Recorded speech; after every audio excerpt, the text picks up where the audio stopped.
Na maioria das fotos, o que mais chama a atenção é a ausência. Entre crianças e adultos da família de Dona Maria Ricardina, falta Paulo. O filho, o irmão, o tio, que desde os 4 anos foi retirado da própria casa e nunca mais voltou. Paulo César de Souza Marques é uma das crianças envolvidas em um esquema de adoções irregulares na década de 1980 em Santos Dumont e região.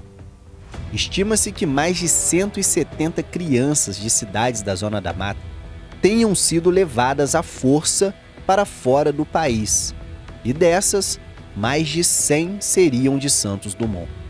Os destinos mais comuns eram Itália e França. O jornal da época dá a ideia de como aconteciam os crimes, que tinham como alvos famílias desestruturadas, a maioria sem alfabetização e em vulnerabilidade econômica e social. O relato dá detalhes de como Paulo foi tirado, literalmente, dos braços da mãe, Dona Maria Ricardina.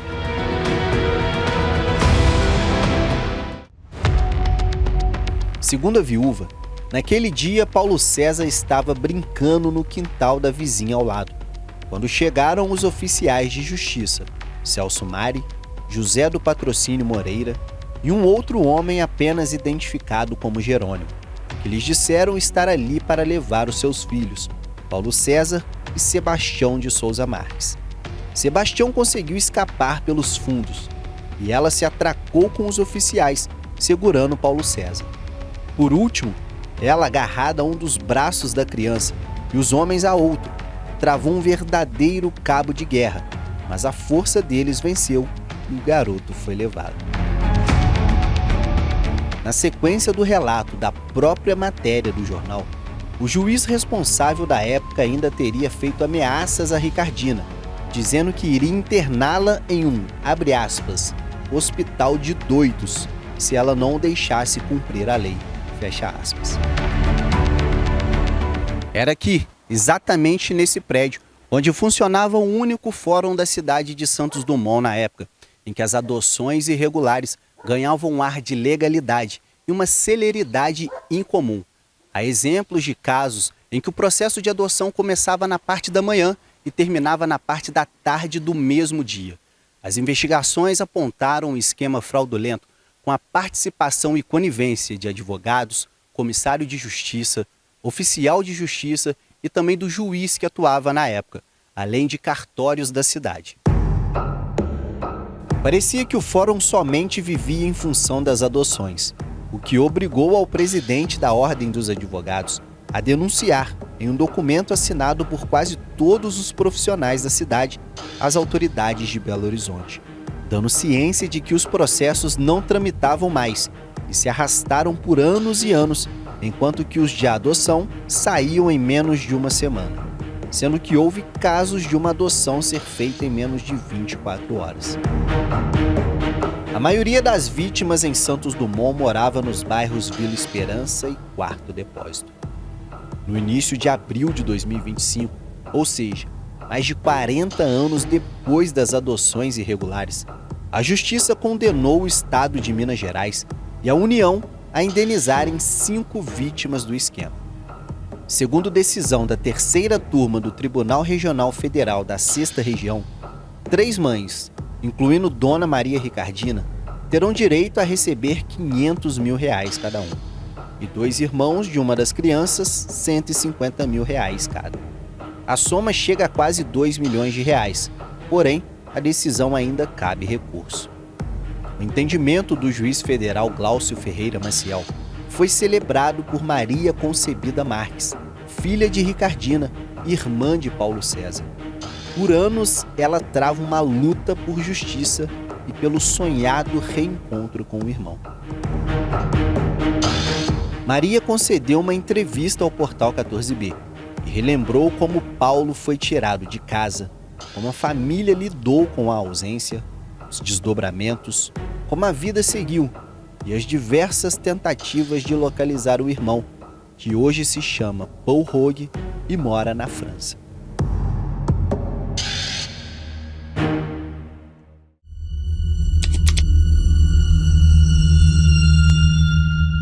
Eu recebi essa notícia com muita alegria e ao mesmo tempo com tristeza.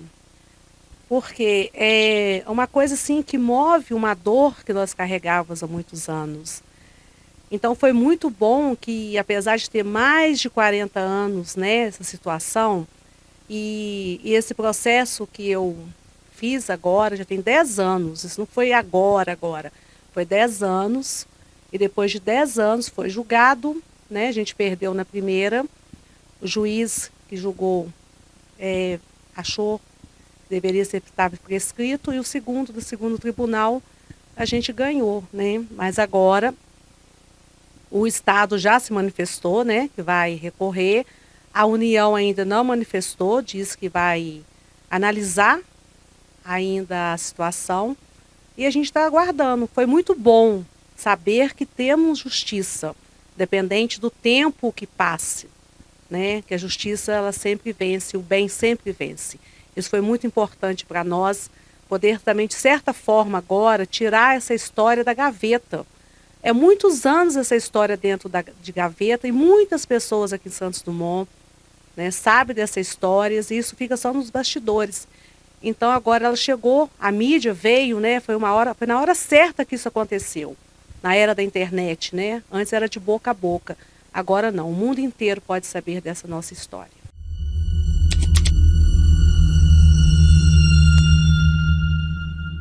Era mais ou menos quase dia 23 de dezembro de 1986. De repente subiu as escadas, né, um barranco, né, a gente fala escada, mas uma escada assim, policiais, comissários de menor, com o mandato do senhor juiz, atual juiz daquela época, para levar meu irmão. Então houve resistência sim, né, a minha mãe resistiu, a gente resistiu até onde a gente conseguiu fazer essa resistência, e meu irmão Sebastião, né, tentou subir com meu irmão para um barranco acima que tinha, mas devido a não ter força suficiente, ele não conseguiu. E quando foi chegando um determinado tempo, acho que eles, né, os policiais, mas o comissário, estava cansado daquela cena em si, de correr atrás do menino para lá, correr para cá, porque foi assim que foi buscar meu irmão. Com o mandato e aquela correria, aquela choradeira, aquilo tudo, que eles fizeram? Tiraram um revólver e colocaram na cabeça da minha mãe. E a minha mãe foi presa, bateram na minha mãe, a minha mãe foi presa, e dentro da viatura já tinha outras crianças, que já tinham pego em outros lugares, né, que eu não estava junto, não posso falar onde que foi, mas a gente escutava as crianças gritando lá dentro. E levaram, simplesmente subiram, desapareceram. Depois houve boatos que as crianças ficavam em casa de determinadas pessoas, aqui na cidade, para depois até ser levada para a Europa, né? Mas até então, a gente não pôde fazer nada. Por quê? Porque as autoridades estavam envolvidas na época. Então eu pergunto, procurar quem? Quando as autoridades estão envolvidas, você vai aonde? Então a gente não teve recurso. E a dor foi muito difícil, porque você tem uma perda, você passa por todo esse processo de perda, sem apoio nenhum, né? Hoje a gente vê psicólogo, terapeutas em tudo quanto é lugar. Nós nunca tivemos um apoio psicológico, nós nunca tivemos nada. A não ser, né, Deus que nos ajudou com tudo isso. A história é ruim ser contada, porque toda vez que você conta, você tem que reviver a cena. E é uma cena muito difícil de voltar. E eu ainda tenho que procurar a lembrar dela exatamente como foi para contar. E uma história de 40 anos atrás. Então eu agradeço. Não conheço o juiz que julgou essa minha história, esse meu caso, esse meu processo na segunda instância. Por ele, através dele, a história voltar e fazer justiça.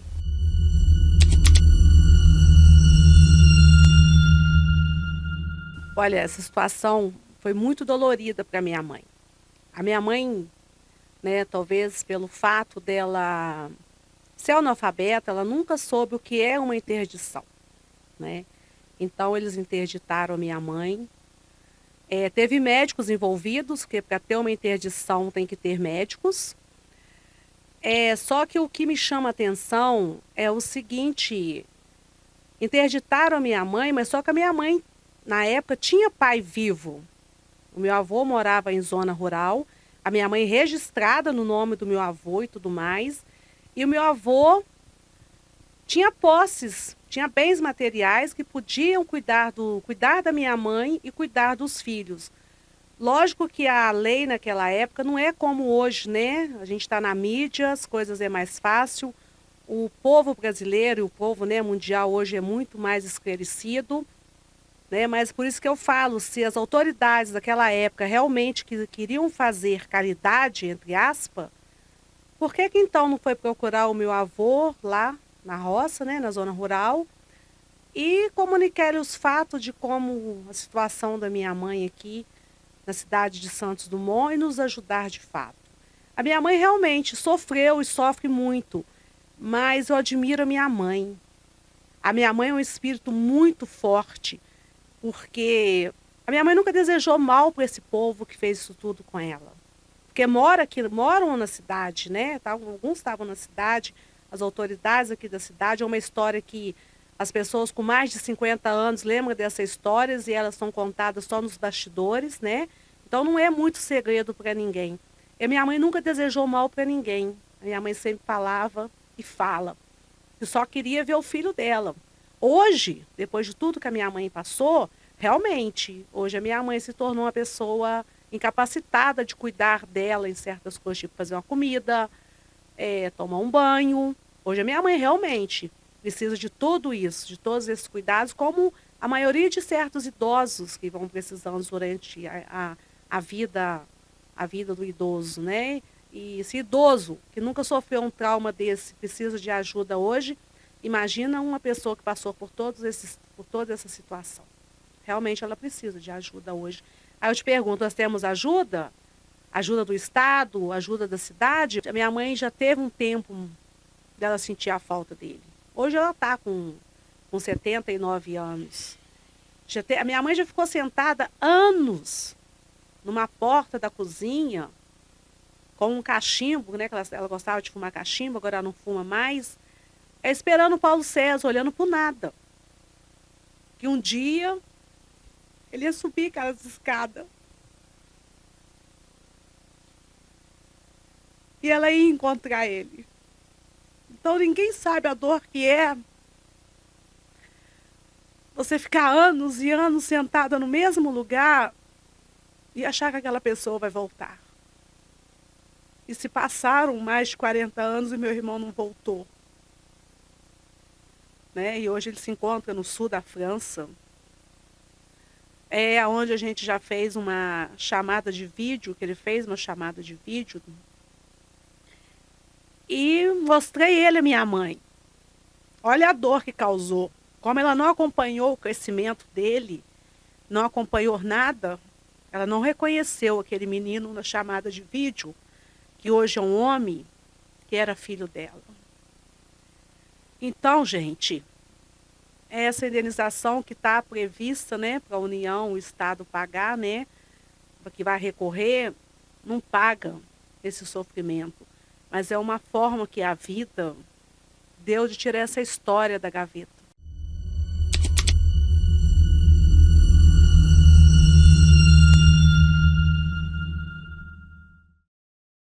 Uma pergunta, que meu pai assinou, meu pai teria naquela época 71 anos, né? Aí eu pergunto, que meu pai morreu com 71 anos. Vamos lá, vamos voltar, gente. Meu pai morreu com 71 anos, eu tinha 11 anos. Levaram o meu irmão, eu estava com 13 anos. Então me ajuda a fazer as contas, que eu tô emocionada, posso ter me perdido um pouco. Então tinha 2 anos, né? Então se meu pai deixa um documento assinado e vão depois de 2 anos buscar meu irmão, isso bate? Então durante esse tempo, 2 anos morando com uma pessoa que é incapacitada, segundo o relato que eles arrumaram para poder tirar meu irmão, o que poderia ter acontecido com meu irmão durante esses 2 anos, se realmente a minha mãe era incapacitada? Então, Isso não bate.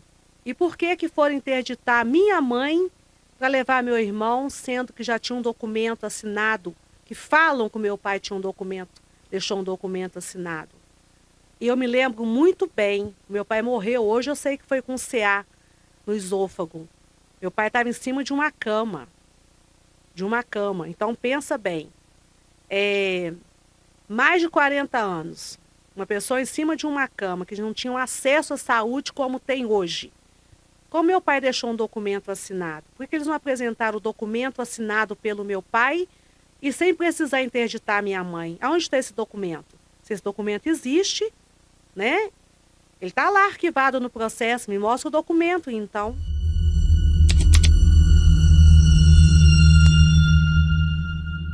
Então foi uns 4, 5 anos, mais ou menos, né? Que eu não tinha nem telefone. Com esse negócio de rede social. Meu telefone sempre foi mais simples. Então eu adquiri um telefone, pedi para criar uma conta de Facebook para mim. Hoje meu irmão chama Paul Rog. Aí eu peguei e falei, não, esse cara é meu irmão.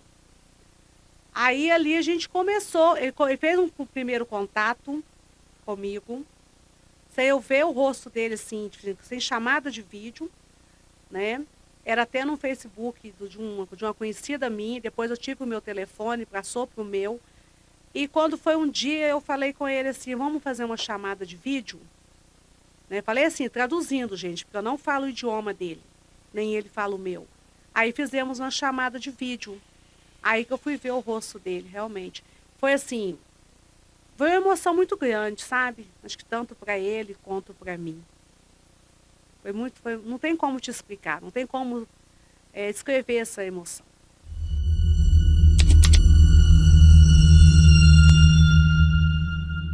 Tudo aquilo que a gente faz fica na nossa consciência.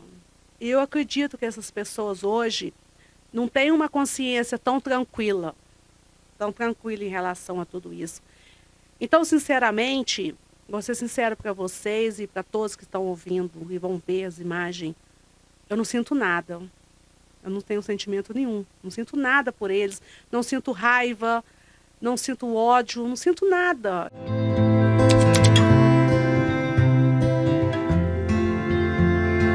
Esse menino de azul aqui é o Paulo César. Vamos ver? Esse é o Paulo César. E hoje, ele é esse homem.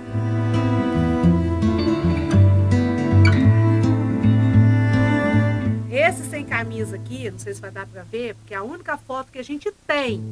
O menino sem camisa que tá aqui hoje é o Sebastião.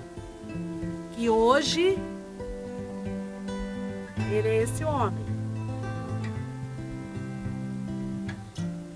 A senhora de blusa vermelha é a minha mãe na época. Hoje a minha mãe é essa senhora aqui, ó. Ah, e me esqueci, tem uma foto do Paulo César, que eu acredito que é até a foto do passaporte dele quando ele foi.